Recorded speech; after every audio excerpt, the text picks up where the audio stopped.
Now let's take a look at the lore and history of Mortarion. Mortarion was raised on the world of Barbarous, a mountainous planet with poison fog clouds. He was taken in by a sorceress warlord, and he was taught the ways of war. As he grew up, he raised an army of villagers and went on to battle against his adopted father. However, the poisonous fog was too much, and Mortarion was on the brink of succumbing to the poison. But a mysterious man saved him. This was none other than the Emperor. During the Great Crusade, Mortarion was weary of Magnus and Psykers in general. He was great friends with Horus, and many questioned his loyalties to the Emperor.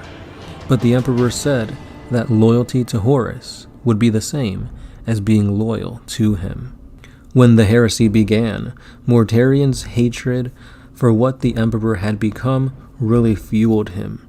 In his eyes, he was just like his adopted father on Barbarous, a tyrant drunk on power, a warp-tainted aberration, and this led to him hating Psykers even more.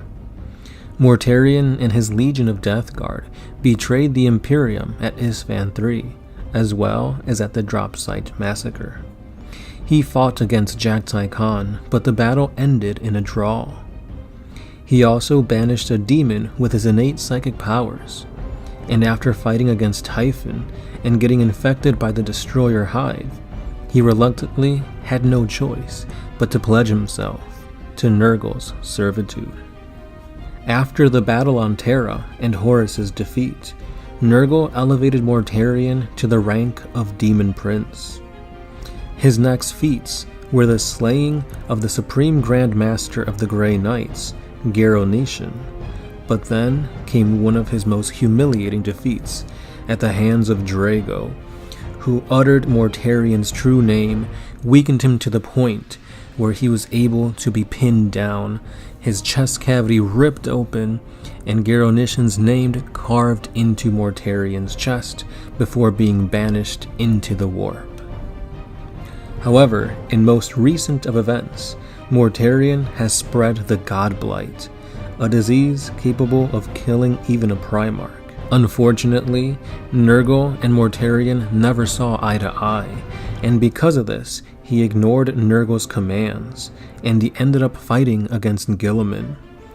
Mortarion came out victorious during this bout, and he tried to bring his brother over to the side of chaos.